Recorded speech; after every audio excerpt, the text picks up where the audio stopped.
So you're making a pencil and you want to make the best pencil in the world. I mean, great. All right, have fun doing it. But if you're making a plane or a rocket, yeah, that can't go wrong. yeah, We wouldn't have these types of devices and things if there wasn't a perfectionist around. So 1 thing's perfect or 5 things get done. I'd rather get 5 things done. I wasn't happy with any of them because none of them were perfect or even close to 80%. Yeah. I'm overly critical of myself. And others. And others, I'm sorry. I used to stress over the tiniest things until it made me ill. Yeah. Literally. It can actually, at its worst, destroy something. The Education Lounge podcast.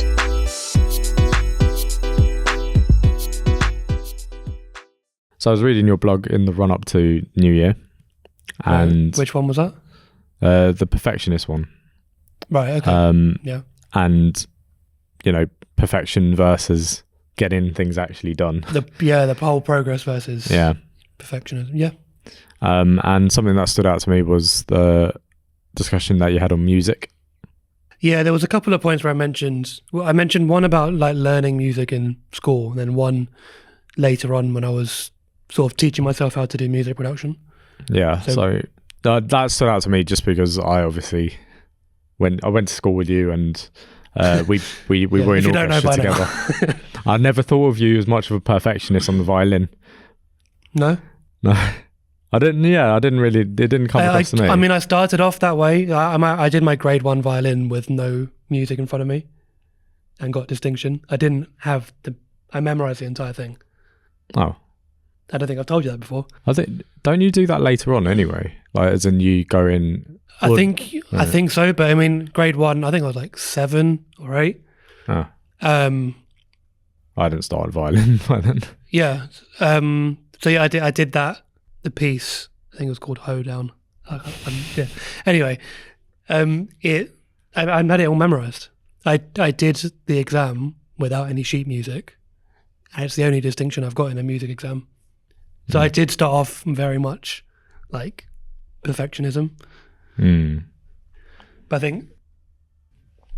I think as I sort of grew up and went through secondary school and stuff, that sort of dropped off because I sort of lost the fun aspect, which we spoke about a couple of episodes ago. Yeah. But the music production thing was, I think, what you were asking, right? Yeah. Yeah, so that, looking back, I kind of understand the whole perfectionism versus fun versus progress thing. So I think what I said, and correct me if I'm wrong, I think what I said was, basically when I started music production just for fun, I was just messing around with the software and stuff like that in uni. So when I got into like DJing and that sort of stuff, didn't really know what I was doing. Made some awful music at the beginning. But then as I sort of left uni and sort of played around with it a bit more, the sort of playing around kind of went, and it felt more like a job. It felt more like a chore.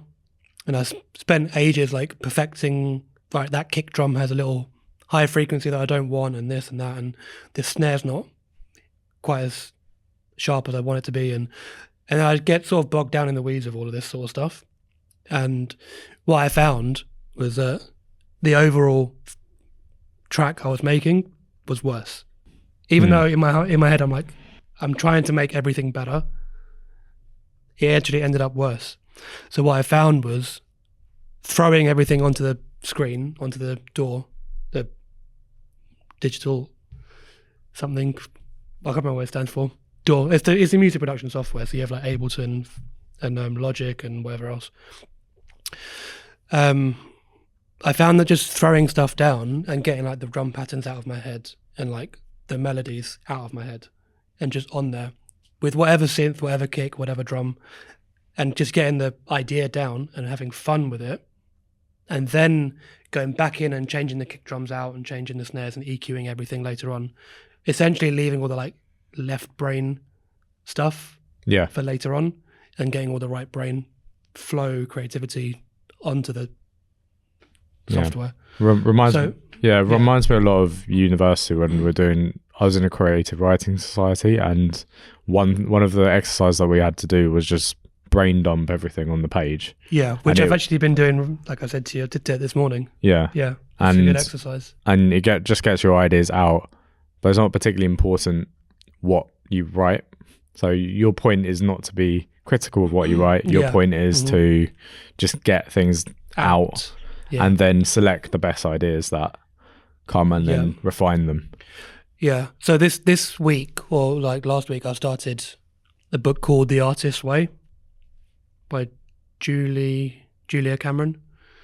It's a 12-week course on like getting your flow and creativity back. And she talks about something called morning pages, which I've mentioned to you this week. Yeah. And essentially it's that. You take three pages and you just write. If you don't know what to write, you just say, I don't know what to write. I don't know what to write. I don't know what to write. I'm sitting in a coffee shop. I'm drinking a whatever. And eventually like things will start to come out. And it's a good way of getting your thoughts in order, and it's a good way of sort of getting all the creative blocks out of the way so you can go to that flow state. Yeah. Did you get there? Actually, today I got there, yeah. Started to get there. I actually wanted to carry on onto my 4th page and continue writing, but I'd finished my coffee and you were waiting for me. So so I obviously had to come in to record this. Yeah. I think probably a good thing to probably start with is to actually explain what perfectionism is before we get into other topics like how it relates to education, personality types, how to tell if you're a perfectionist, how to get past all of that sort of stuff. Maybe we should sort of define what it is. Yeah. So I did some research on this, and it seems that this idea of perfectionism has undergone a bit of transformation in the academic literature. So it's sort of changed from being probably considered a bad thing, like completely bad, to being more nuanced in how it's described. So what? Yeah, give me. Initially, you could say perfectionism just involves setting abnormally high standards for yourself and others, and then judging your own self-worth by those standards. Right. And being overly critical of your own behaviour. Okay. And that's basically what we've always generally thought perfectionism is. Because I think in most cases, we regard it as not a good thing. So it's negative. But yeah, I guess, yeah. Depends what it is. Depends what it is. I mean, I everything you've listed there, I can relate to. I'm overly critical of myself. And others. And others, I'm sorry.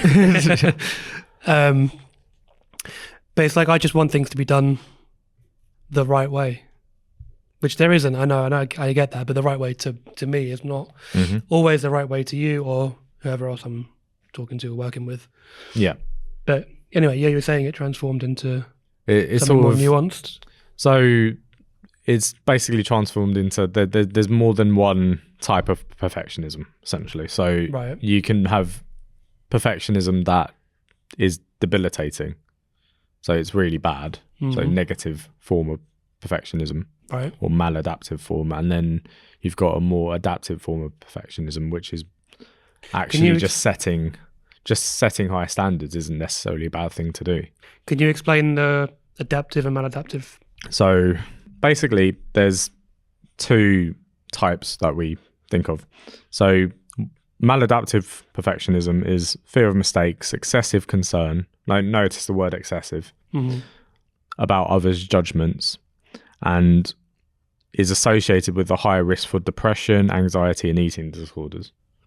Okay. So generally pretty bad. Like, as in, we're not going to say that is generally going to be a bad thing. And then adaptive is setting high personal standards without harsh self-criticism, and it often leads to better emotional well-being and greater life satisfaction. So I think it's setting higher standards versus debilitating perfectionism. Okay. So then I would say I'm probably on the adaptive side. Yeah. I mean, like at times I think it's natural for people. It's like a spectrum where you can fluctuate between. There's probably times where, like, I think I can be overly perfectionist, but even me, and I wouldn't consider myself a perfectionist. No, I wouldn't. I would say you're more like free flowing with that sort of stuff.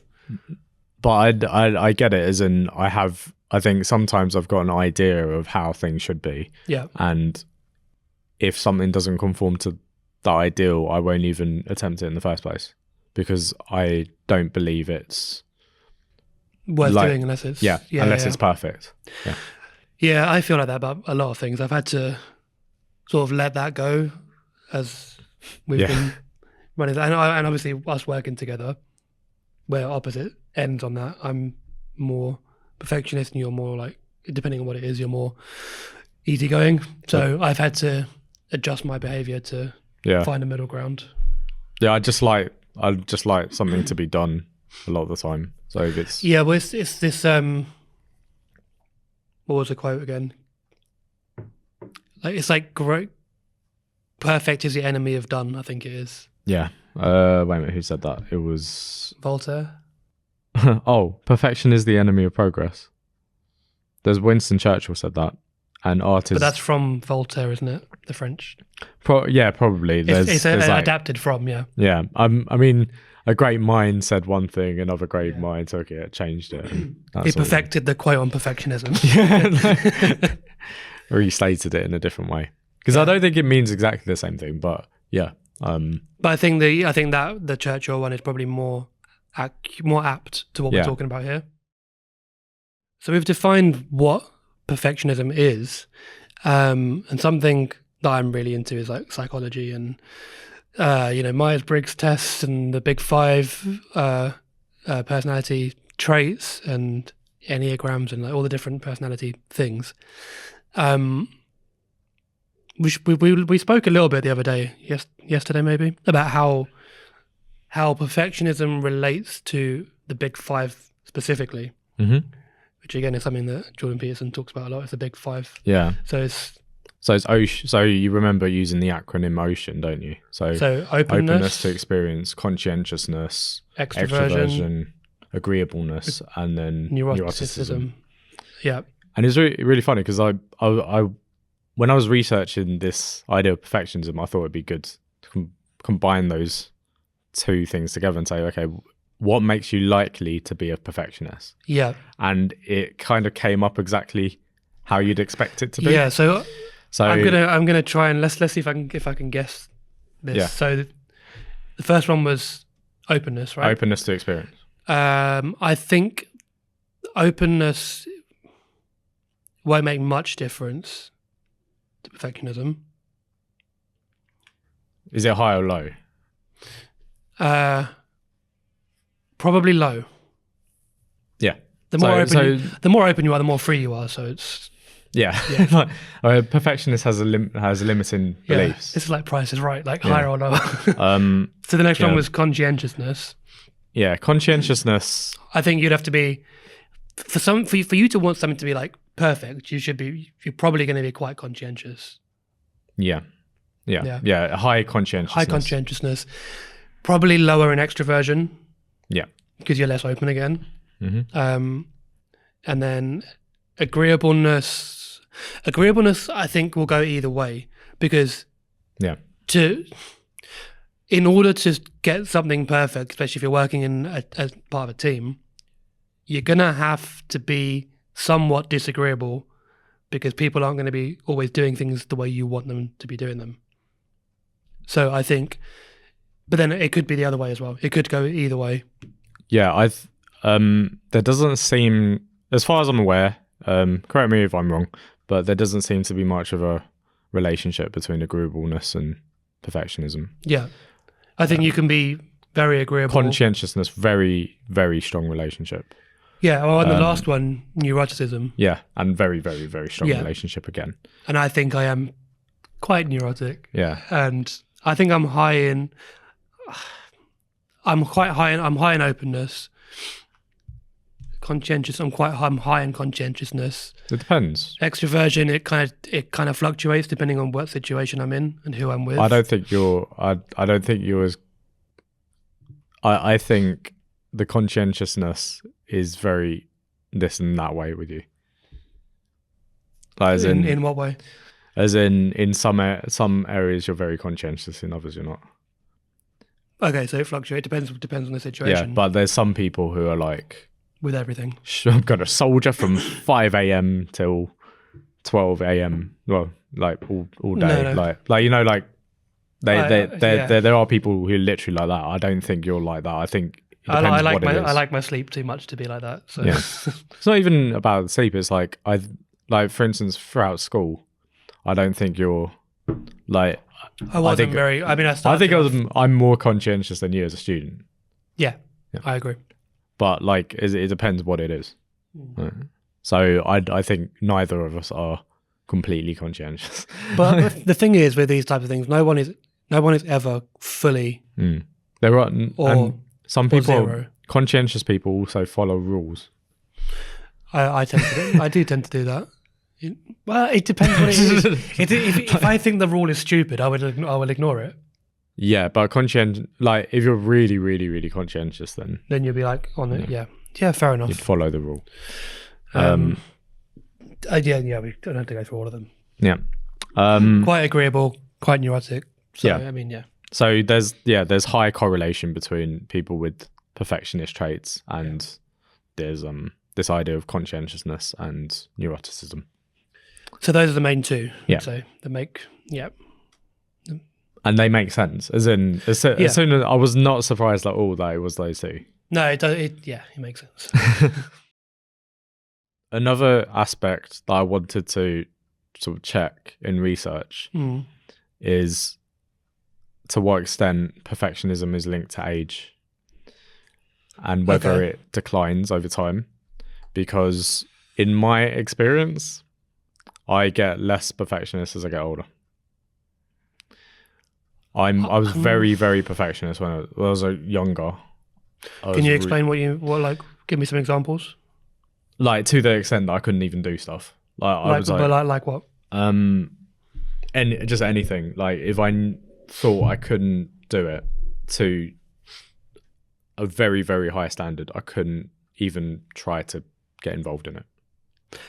But like what? Like schoolwork, music, anything, sport, what? Everything. Like, but can you give some examples of like sport, an example of where you didn't do something because sport, swimming, like anything. As soon as I saw it, I was like, no, archery, like anything that was new, I was like, I'm not going to touch that because it could go wrong.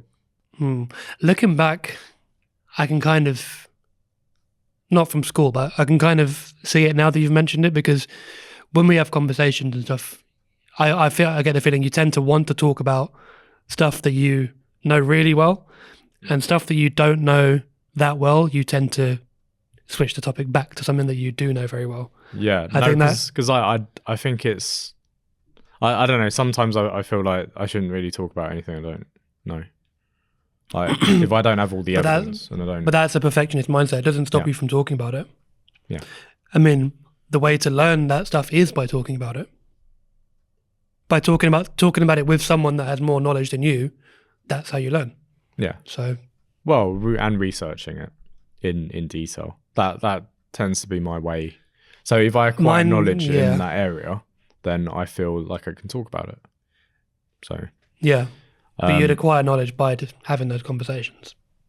If I'm with someone who knows a lot about it, then if I ask them questions about it, then I'll learn something. But if I just try and debate someone who knows a lot more than me, there's no winner there. Like there's no point, because I'll be at a disadvantage because I'll have lack of information, and thus won't be able to engage fully in the conversation.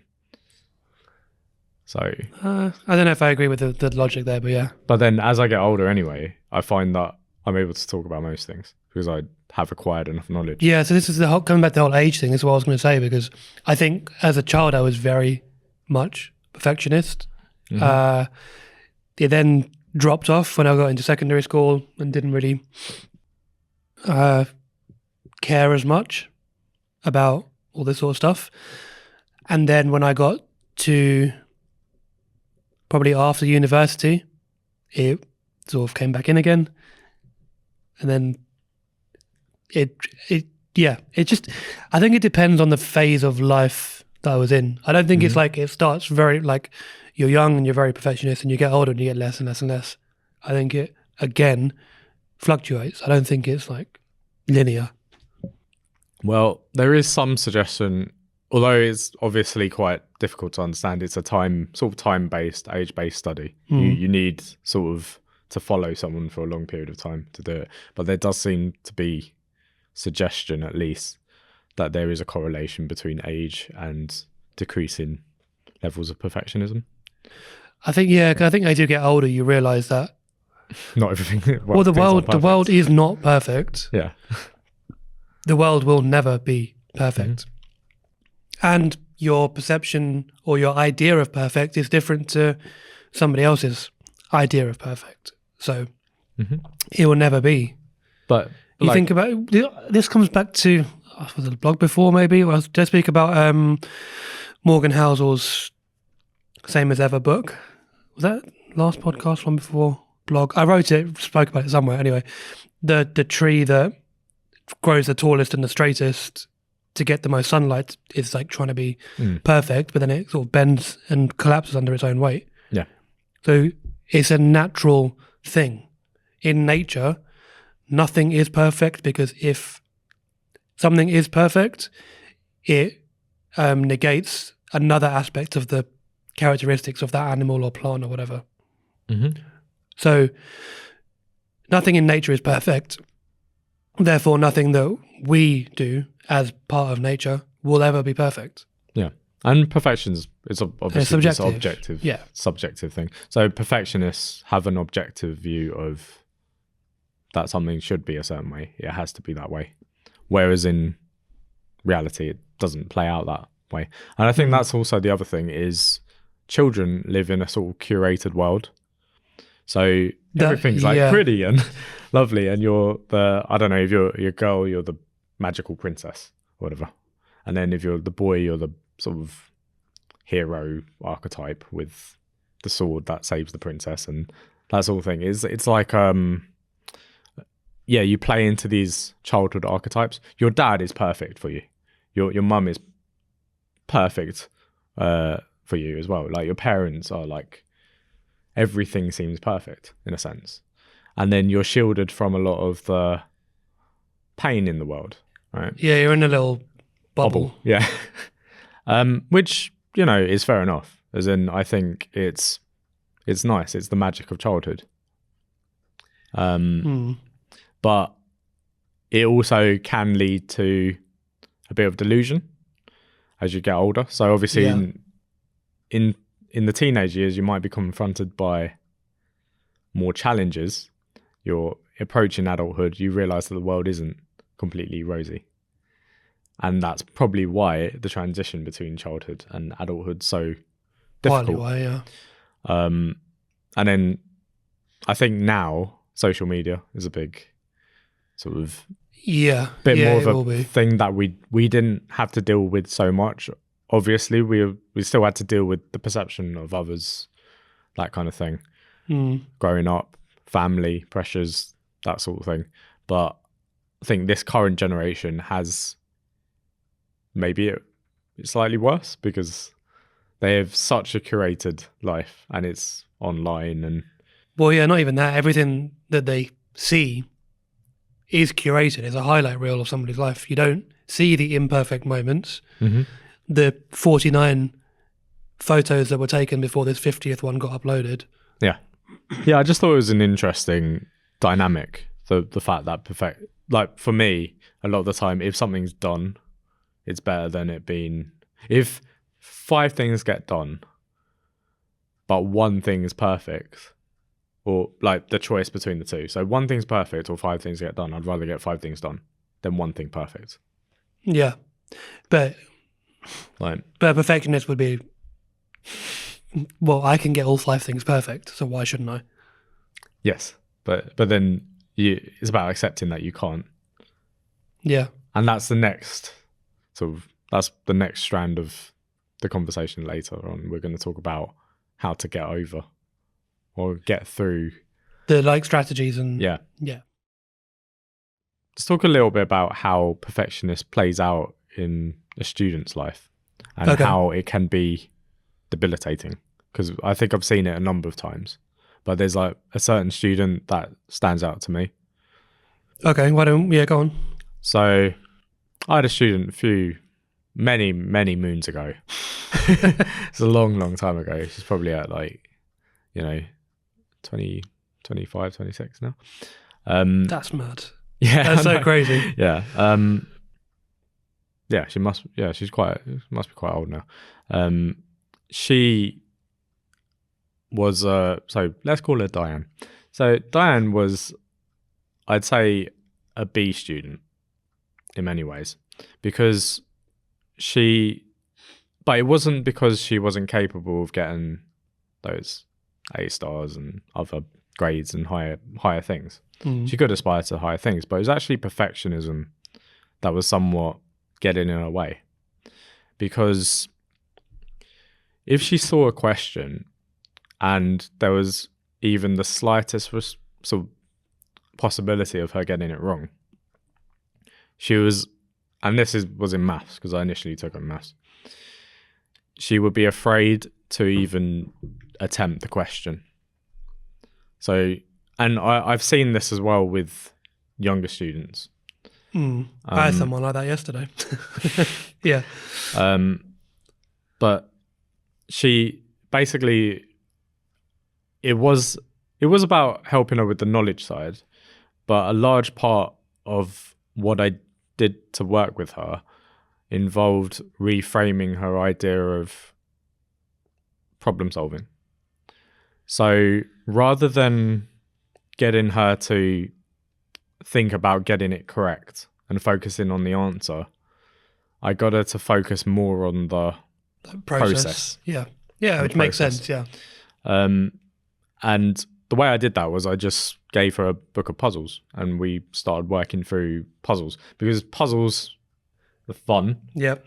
And they also it sort of reframes what you're doing, doesn't it? If you reframe it as a puzzle, it's like, as soon as you say the word puzzle, you think, I might get this wrong anyway. Like it doesn't particularly matter because it's the fun of doing the puzzle.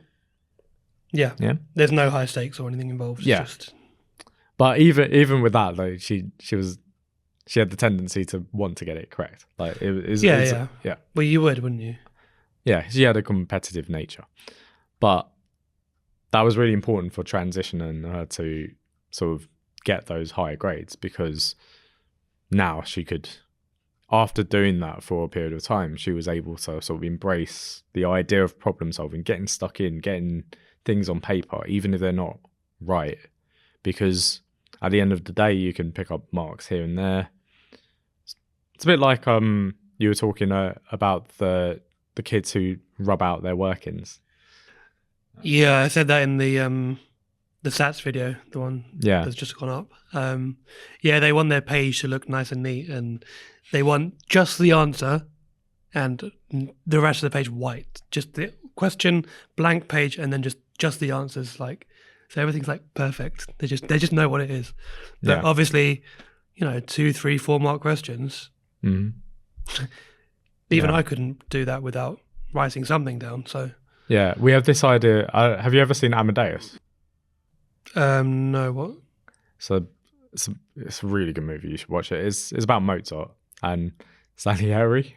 So he's another composer at the time. It's a work of fiction, as in they didn't really have the beef that they've got in this film. Right.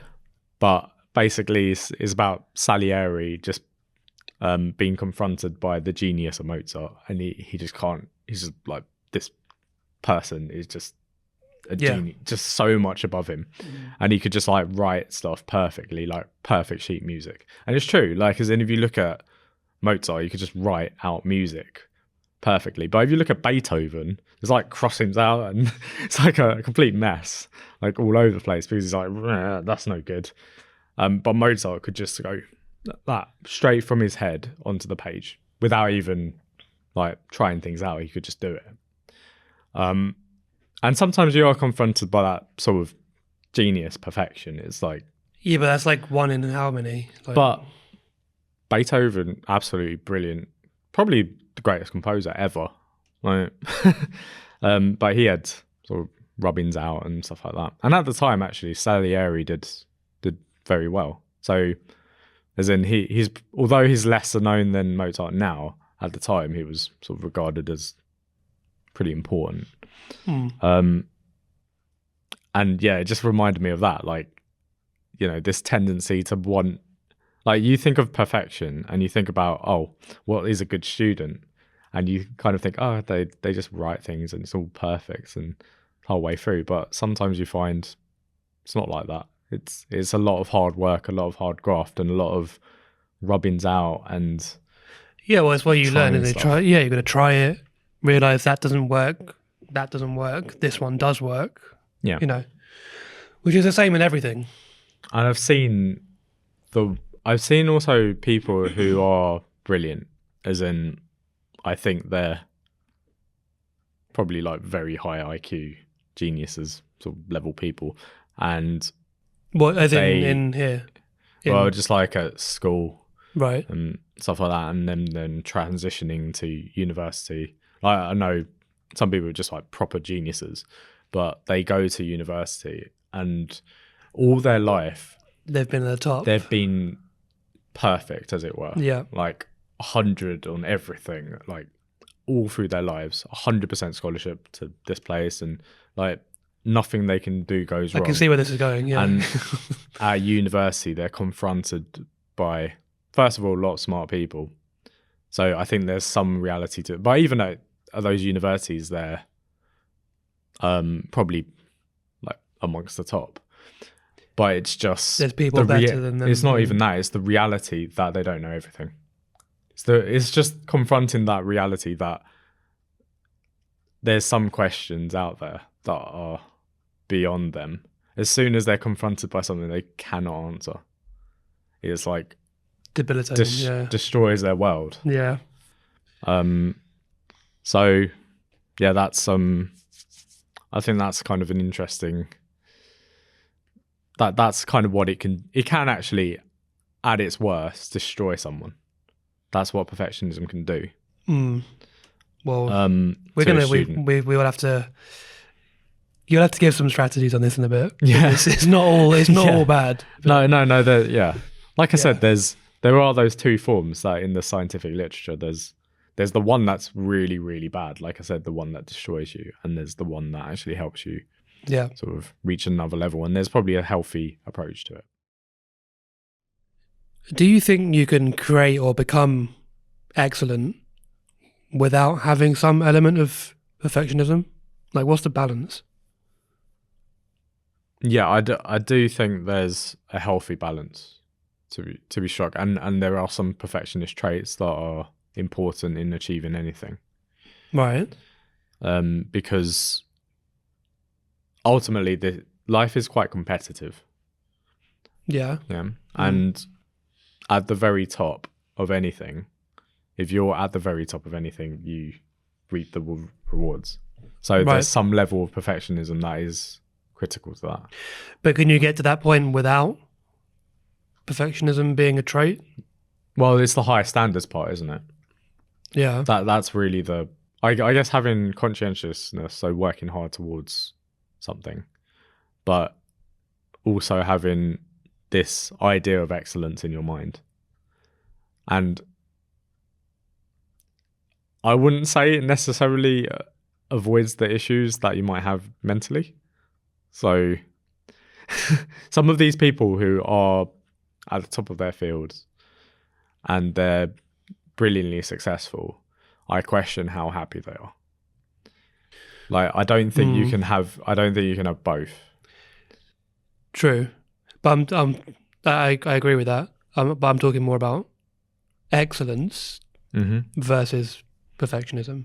Well, perfectionism is just taking excellence to an unreasonably high level where you can't achieve it.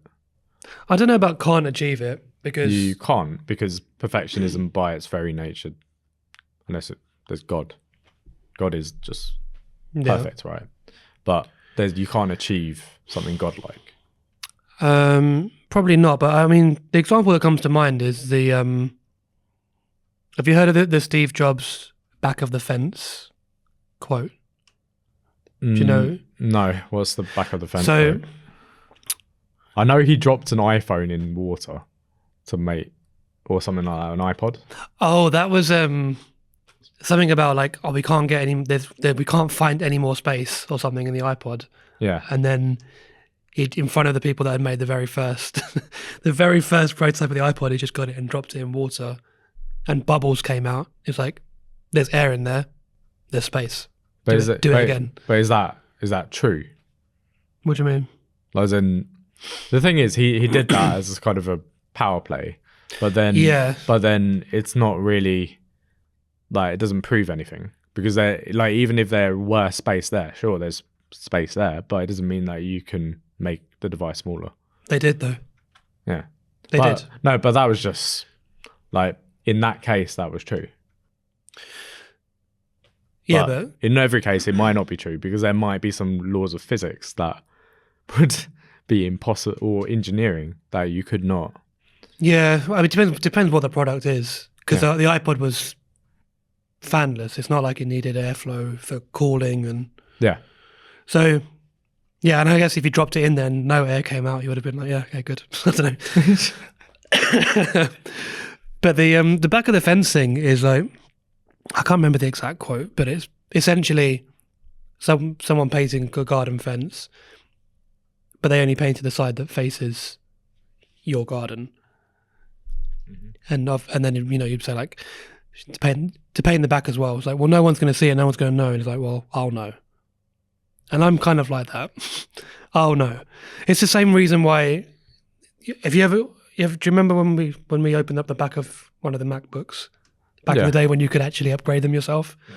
When I was upgrading the hard drive or whatever, like, it looks incredible.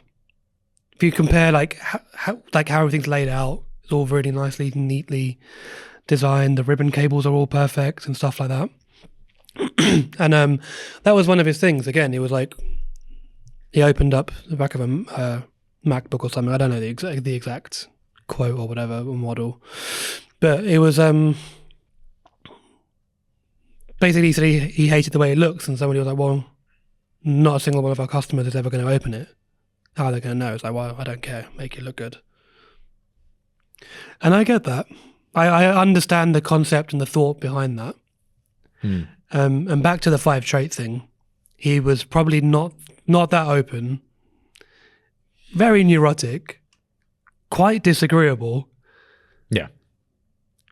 Yeah. Quite conscientious. But I think what he wanted was achievable, and that is, you know, if it's to the extent where the high standard is impossible, then I think that is debilitating. As in, you're not, because if you can't do it in the first place, then I think for him, he didn't even know if it could be done or not, and the engineers and people thought it couldn't until it could. Yeah. So it is a way of getting the best out of people that they don't even know that they're capable of. Mm-hmm.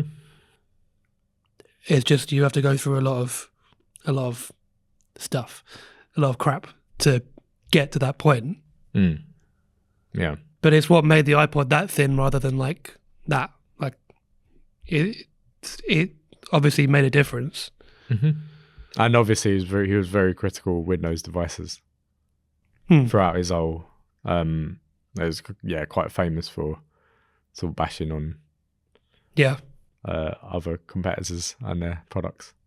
Yeah, that's disagreeableness. So, well, critical of, that's the. So you had the maladaptive perfectionism. Yeah. But I mean, like, I would say, it's not. You can be a perfectionist and actually still be very successful. It's not. It's just that, be prepared for some pretty serious side effects of that. in your sort of relationships with others and life generally. Like, you'll never be happy with anything. I don't agree with that. I don't agree you'll never be happy with anything. Because you won't create anything perfect. I think he was pretty happy with the iPods and MacBooks and iPhone and whatever else. Yeah. I think he was pretty... But that's what I mean. It was feasible because it happened. It could be done. There are some people who will... Like, they might have an idea of perfectionism that's completely unrealistic. But I think for the general masses, that's like, top 0.something% of people. Yeah. Top, bottom, depending how you look at it. Yeah, but in my opinion, in our society, it's not a problem. Like, as in... No. But I think it's more of a problem when, like I said, with young people, when they can't do stuff. Because if they have the idea that things need to be perfect to even start, then that can be very bad. It's the get started, take action, and make changes along the way thing. The 1 in 60 short that we did a while ago. It's like perfecting a product over time. It's like the course adjustment thing. Yeah, that's what's the 1 in 60 rule that we spoke about. So there's two different ways of looking at this. Have you heard of Porsche versus Ferrari? I mean, the different. Well, I mean, obviously you heard of the cars. Yeah. But I mean, the different like methodologies of how they work. I think Porsche would aim for perfection. How? What's the? I don't know. You just hear it like Porsche. So Porsche are incremental adjustments towards perfection. And Ferrari is just the opposite. Random car, crazy car, random car, crazy car. And it was basically equated to the iPhone versus Samsung, iPhone versus Android thing. iPhone is Porsche. They make tiny changes every year to the point where you're like, oh, these phones look the same as last year, like, which they do. But they change a couple of bits here and there and they incrementally make it better. It does mean you don't need to upgrade every year or whatever, but they have the Porsche philosophy. Yeah, and then Samsung has like its flip phone. Samsung is the Ferrari philosophy. Yeah. It's like, flip phone, fold phone, phone with a stylus thing, phone without a thing. Camera arrangement looks completely different to last year. That's Ferrari, and iPhone is Porsche. That's the mentality. Yeah. So we're looking at the incremental upgrades to make things that you've started on better and better and better, rather than making seemingly random things and hoping they hit. But I think, like, interestingly enough, you need both, because you need the Ferrari thing to start with. Yeah, exactly. And then once you start it, you refine it. Yeah. Although there are some people who they do new thing. Yeah. They can't focus on one thing. Yeah. No, I it's annoying. I prefer the design of Ferraris, but the philosophy of Porsche. We spoke about Kaizen. I think that might have been on our personal channel, but Kaizen, do you remember the Kaizen philosophy? It's that incremental, tiny steps towards better. And that was that course correcting thing as well, the 1 in 60. It's the 1 in 60 rule. Yeah. So I think sometimes as well, it's like, all right, so you're making a pencil and you want to make the best pencil in the world. I mean, great. All right, have fun doing it. But if you're making a plane or a rocket, that can't go wrong. Yeah. it's like they still do. I mean, you've seen, initial rocket, SpaceX and whatever else. They do have teething issues. Yeah. But you can see how Boeing, if you're watching. Boeing. don't kill me though. But yeah, basically having, in certain industries, I think you need to have, like, some industries, maybe you can like have a bit of fun in and stuff like that. Yeah. And it's not high stakes, but in certain fields, you do need you need that perfectionist, neurotic, Yeah. It can't high go wrong. conscientiousness It can't go thing. wrong or it'll kill people. Yeah. Like, So I think there is something good in perfectionism in that case, because I'd want my plane to work. yeah, I'd want a plane built by a perfectionist rather than, I don't know, lazy Joe. Turned on. Sorry, Joe's. Everywhere. Yeah, but you know. Yeah, I get the idea. Yeah, yeah. Obviously, you'd want it to. Yeah, and I think break. I think as well, in like you can see in the car industry, Mm. there's certain cars that I'd prefer to be in than others, like just from a Safety perspective. safety versus and just mechanical faults. Yeah. Or more likely to buy just because they're more reliable.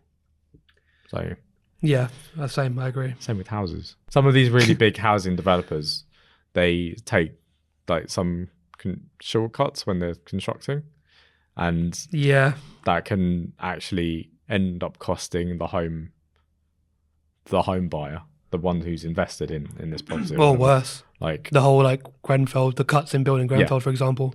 Exactly. So there are places where you need, you know what? I don't even think it's a matter of perfectionism. It's a matter of just very, very high standards. You need to maintain those standards. I think if it's life and death, then obviously yeah, not quite the same as a pencil. yeah, I made the pencil wrong. It's fine. Okay. I always think whenever you've got a problem in your life, it's important to realize that you've got the problem first. Otherwise, you're not going to be able to do anything about it. Mm-hmm. So how do you find out that you are a perfectionist? How do you know? Well, I think if any of the things, firstly, anything that we've spoken about you relate to, then yeah. You can take personality tests, the big 5 tests. You can do 16personalities.com has great Myers-Briggs tests. You can figure out your level of neuroticism and all of that sort of stuff, perfectionism. There'll be tests out there. Mm-hmm. But you should be able to recognize it in yourself based on what we've spoken about today. Mm. So what are some of the questions that you should ask yourself? Well, one of the things that I picked up on is that I was not good at taking criticism on something that I'd made, even if it was constructive criticism. I remember handing over one of the tracks that I'd made to one of my housemates or uni friends back in the day. It was like, yeah, that's great, it's good, it's a really good track. I'd say the second snare, there was 2 snares or whatever sound effect it was, is coming through a little bit too loud, so maybe turn that one down. And I remember becoming defensive about it and saying, so I don't know, something like, it sounds fine on my end, or I did it on purpose because I wanted that to stick out more, or something like, some sort of excuse. Yeah. Rather than being like, thank you for the feedback, I'd listen to it again and maybe I should take it down by a couple of decibels so that it fits nicely into the mix. But yeah, I couldn't take on that constructive criticism from a friend that also produced music. Yeah. I can recognize it now. I didn't recognize it back when I was 19 years old or whatever. I couldn't recognize it. Yeah, then. especially if it comes from someone who actually knows about it. Yeah. Well, I think with another thing that a lot of, and this is backed up by research as well, people who procrastinate a lot tend to be perfectionists. Yeah. Yep, I can tick that box as well. Yeah. And why do you think that is? It's me ignoring the 1 in 60 rule. It's me being like, I don't know where to start. I don't know if it's going to be good enough. Whereas I should just start the brain dump, start chucking stuff onto the track, start putting pen to paper, whatever it is that you're doing, and just take action, and you figure out along the way. I think there's probably a link to fear of getting it wrong, like we spoke about with the kids, fear of failure. Yeah, you can't fail in procrastinating, in a sense, because no, you can't. Yeah, but you can fail in the task that you lay out. Yeah. Mm-hmm. Yeah. I definitely feel it's kind of weird though, because I think I procrastinate more now than I did before. I'm actively trying to make it the other way around with stuff that I do. So I started blogging. I was never good at writing. I've started blogging. Mm-hmm. I was never big into writing in GCSEs and school and stuff. I struggled with writing stories and essays and things. I now just take notes. I have a thought on a blog I might want to write, and I'll make a note, and it will say blah, blah, blah, blah. And then note, bullet point, bullet point, bullet point. Just the ideas. And I'll just chuck something onto a piece of paper, virtual or otherwise. And then I'll expand from there. So I'm trying to take on this advice, because it's very easy to give this advice. Yeah. It's very difficult to take your own advice and to live by it. I don't live by it all the time. It creeps back in, but when it does creep back in, you need to recognize, oh, that's procrastination because I'm worried about ... Yeah. Another trait is that you have stress and anxiety when other people wouldn't. Yeah, I so about something. It depends what it is, again. But yeah, I used to stress over the tiniest things until it made me ill. Yeah. Literally. So I try and not, again, it still creeps back in. It's something I do struggle with. But it comes back to not being too harsh on yourself, not being too hard on yourself about these things happening, but realizing that they've happened, allowing them to happen, and realizing they've happened for a reason and that you just need to work through it. And I think the final thing, and actually I think generally if you've got any sort of problem, when others say you have an issue with it. Right. So if someone says you're a perfectionist, then that's a pretty good indication. But do you know what? A lot of these terms, especially with the whole social media stuff, which we'll talk about in a second, I think, they get thrown around a lot. Yeah. Everyone's toxic now for some reason. Yeah. Everyone's like OCD for some reason. But like they get thrown around without people knowing the meaning of the word. The word misogyny gets thrown around all the time. Yeah. But people don't know what it means. But people don't take time to define it, which is why I thought it was important to actually define perfectionism before we talk about everything else. Yeah. Yeah, so I think, yes, people calling you a perfectionist might be a clue, but firstly, who's saying it? Do they know what it means? Yeah. Because not everyone's toxic. Not everyone is OCD. If everyone's saying it though, then that probably is a good indication. Yeah. Obviously the numbers, that makes a difference. But I'm just saying, be wary of when they get thrown around in general day-to-day talk, because it's not always accurate. Yeah. Let's go into some of the strategies and sort of techniques that we can use to sort of... because I as I was writing this article, I realized I was, it comes across as negative, or like perfectionism, but there are some good traits. I mean, again, we wouldn't have these types of devices and things if there wasn't a perfectionist around to... Yeah, it's a bit like, extroversion, introversion, like all of those personality traits, the big five, they're all not bad in of themselves if you've got... nothing is all bad or all good. Everything comes with advantages and disadvantages. Yeah. And perfectionism is very much the same. Yeah. But there are some... Obviously, if it's affecting you in a overly negative way, it's important to have some strategies to mitigate that. Yeah. And also bring out the best of the perfectionist traits, sort of the best aspects of it. You can use the good stuff to your advantage, just be aware of the bad stuff as well.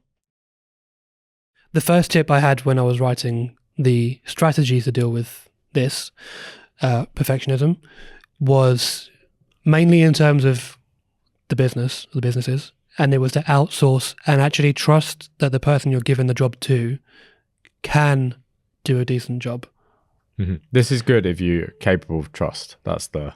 It took me a long time.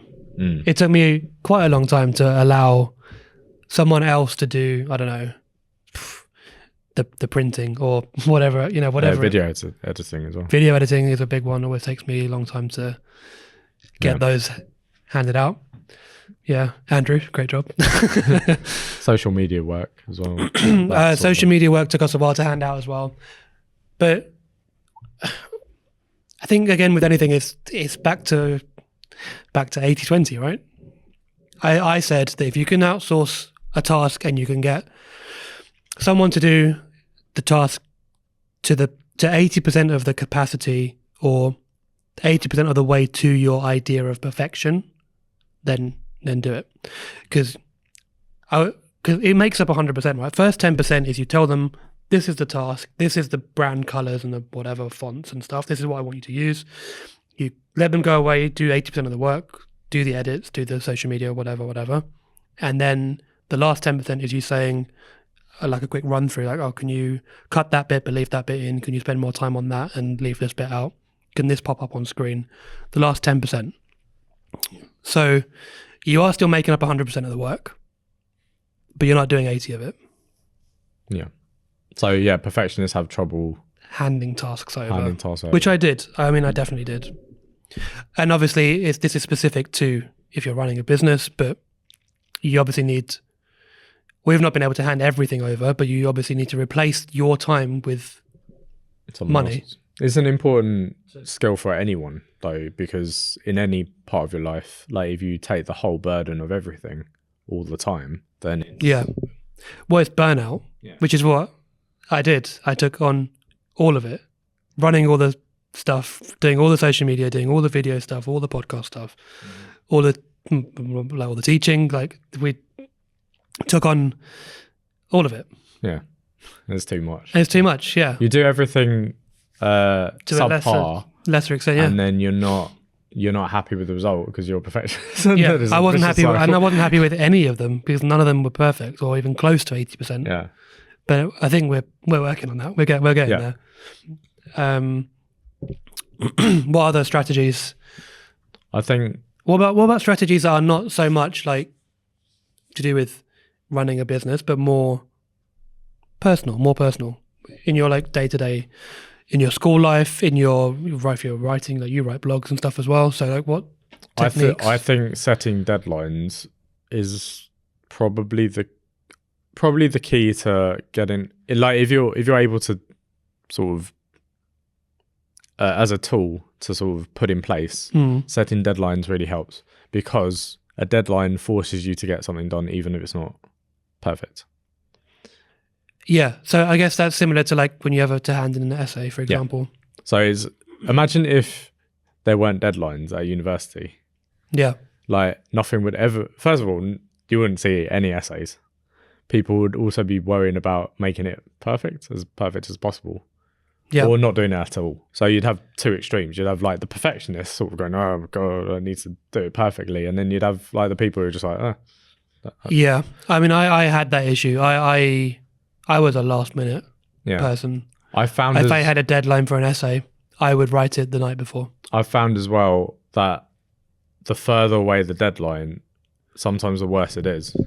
Because when you have the idea of like a lot of time that you've got this idea of like writing something amazing, and then you get disillusioned by it through your research. And like when you're writing a dissertation, I find that's always the thing that I struggle with the most. And it's not just because it's long, it's because you spend so much time on it that it's like, if it's not perfect, you just get annoyed by it. So sometimes perfectionist traits, I'm not really much of a perfectionist, but I'd say like with that sort of thing, if I do sort of get disillusioned by the process. But then some of the best essays I've written have actually been very short deadline. Flow state. Yeah. Because it just forced me to get it done. And you lock in, you get into a flow state and things will start to come out. Yeah. What we've mentioned is sort of two, I think, principles in a sense, because you've got the 80-20 principle, and then The 1 you've in got 60, an activity, which is the setting the deadline. But then in terms, and I think they work, but then I think the real thing that makes that possible is actually changing your view or perspective on the world. Yeah. And that involves some deep internal work. It does, yeah. I've been going through this recently. So what are the different parts or facets of this deep internal work? I would say, I mean, for me, the first thing is to understand your personality. Doing the test we spoke about, 16personalities.com, the big 5, like figure out what personality type you are using whatever tools you want to use. And then once you're aware of it, you want to understand it, I guess. And you do that by being with yourself, meditating, walks with no headphones, journaling, morning pages, mind dumps, all that sort of stuff. The gratitude stuff. Gratitude as well. journaling, yeah, all of it. Yeah. Because gratitude involves even being thankful for things that aren't perfect. Yeah. But yeah. That's basically it. And understanding that nothing is perfect, because like we said, if anything in nature is perfect, it comes at the loss of another attribute. So I've been doing a lot of that recently. Yeah, writing nonsense, whatever comes out, whatever my hand does on the page, just allowing it to flow and doing that. Meditating, I used to do every day for like 10, 15, 20 minutes. Now it's more like, I'm finding it hard to keep on top of all these things. Yeah. And that comes back full circle to wanting them all to be perfect. Wanting to meditate perfectly, wanting to journal perfectly, like, and it's kind of ironic, but it's the opposite. It's not what it's there for. Yeah. There's no right or wrong way to write. There's no right or wrong way to meditate. There's no right or wrong way to walk, for the most part. Don't do it backwards, but there are better ways of walking, but yeah. There's better ways of doing all of this stuff. But you get what I mean. I'm trying to like over perfect the things that I'm doing to stop perfectionism. But the other thing, those are the tools I would suggest. Yeah. And then I think maybe a final one is limiting exposure to anything that makes you more of a perfectionist or seems to give you those feelings, because those feelings of perfectionism are sometimes brought out by things in your life. Sometimes it could be a certain family member, it could be other people in your life, it could be social media. Yeah, just quickly to get to the, also maybe we're coming to the end of this, but we've not really spoken about social media exactly. I think we brought it up earlier on. Yeah. What are your thoughts? Because I have some thoughts as well. What are your... A big source of a lot of people's anguish in modern life is that they can see other people's lives worlds away. And although that's sometimes a good thing, there's some good effects. There's some inspiration that you can take, yeah. It can also make you feel a little disillusioned when you look at your own life, because comparison is the thief of joy. Yes, exactly. Essentially. The Roosevelt quote, isn't it? Especially in terms of, I'd say, body image. That's a big... That's a big thing for many people. I don't think it's just body. I think, that is a big thing. Yeah. But I think lifestyle is also... Yeah. No, I'm not... Yeah, I'm saying body image, especially for, I think, teenagers, is a big one. Yeah. Because they're... And that will become an even bigger problem with AI, unfortunately. Yeah. But we can't talk about AI in every podcast, so we're going to skip it this time. but sort of the deep fake sort of technology, that sort of thing. So portraying that ability that AI has to just actually portray the ideal of what you'd actually want. Yeah. Put that in front of you every day. I think unfortunately, this is where money's made, though, isn't it? you feel you're lacking in a certain thing, you need the dopamine hit. You know, they have this person that's got perfect makeup or whatever, and then bang, makeup sponsor. Bye. Yeah. Advertisers are very good at taking advantage of these gaps. Yeah. Yeah. Yeah, it's their job. But yeah, there's lifestyle as well, which I know I can be guilty of looking at other people's lifestyles and thinking, this why not me, sort of thing. Which is a negative mindset. It's a lacking mindset. It's all of that. So this comes back to using gratitude and journaling and all of that sort of stuff. But yeah, the social media thing for especially the kids that we have here is a big thing. Yeah, I'd say, yeah, it's probably one of their greatest challenges. Yeah, and it is. I don't. Right. So my point was going to be, my thought on this fully is, I don't think that social media will create perfectionism in people. It sort of exaggerates and exacerbates what is already there in their personality. So if you have a tendency to become perfectionist over certain things, or OCD, or, you know, it will highlight that and it will bring it to the surface and it will make it seem bigger than it actually is. But I don't think it's the cause of perfectionism, because I had perfectionism when I was a kid, before social media. But then sometimes, like, I think growing up, like, even though I wouldn't say I grew up completely perfectionist, I sort of grew out of it, I think. But I do think there's certain things that encouraged perfectionism when I was young.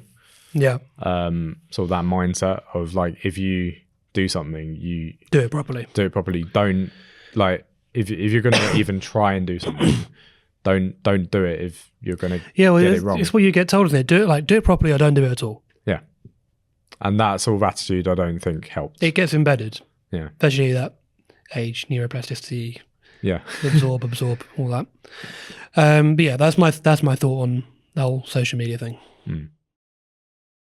So to wrap up, I think the main takeaway is to do your personality test, figure out if you're that sort of a person, use the tools that we've spoken about, and practice self-compassion. I think practicing self-compassion and not being as hard on yourself, because people that are perfectionists and quite neurotic and all this sort of stuff, they tend to be pretty hard on themselves. So practice some level of self-compassion. I would say, to end on one of my favorite quotes about this topic, and it is, art is never finished, it is only abandoned. So thanks for joining us again this month. If you are watching us on YouTube, don't forget to give us a like and a subscribe, and leave any comments down below. If you are listening to us on Apple or Spotify, give us a follow and a rating. That would be really useful. And we'll catch you again next month.